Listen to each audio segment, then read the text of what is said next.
There's always been change in terms of the infrastructure of this institution, but there's been a long-running thread throughout this, which is the application of science to industry. That continues really in the new home of engineering and materials at the university.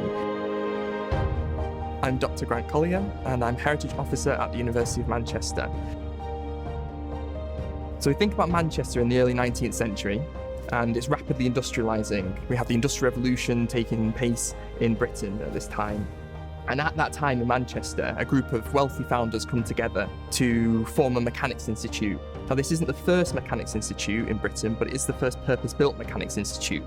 And it also involves really famous scientist, John Dalton. So you have this fusion of science and industry coming together to form the Mechanics Institute in Manchester, and that's a thread that continues throughout the organisation through to the modern day. So how did the Sackville Street building and the North Campus develop into the 20th century? It was a big statement of architecture. There are huge references all around us to the history of great figures in British science, literature, arts.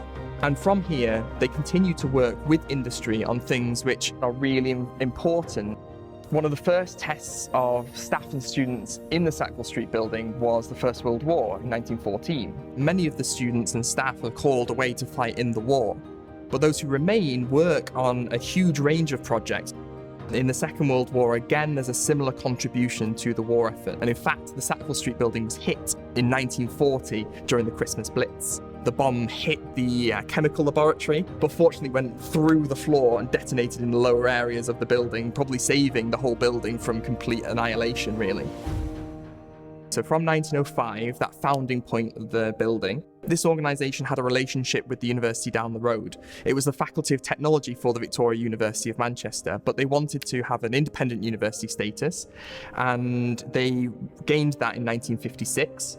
It became known as the University of Manchester Institute of Science and Technology, otherwise known as UMIST.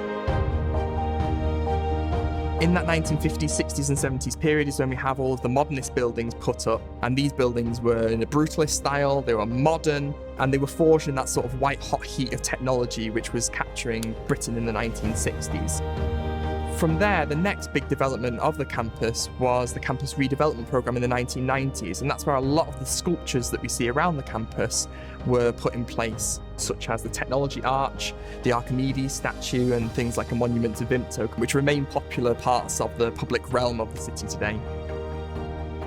So the next stage of the history of this site is the merger with the Victoria University of Manchester in 2004 to form the University of Manchester, to form one of the largest single-site universities in the country. So what's the future for engineering and materials at the university?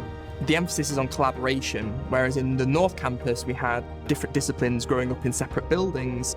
In the new development, we now have them all under one roof for the first time at the university, and that's an incredibly powerful thing, having people coming together from different disciplines and approaching problems from different angles and with different methods. With this approach, which is consistent to the roots, but with new technology, a new home for these scientific developments.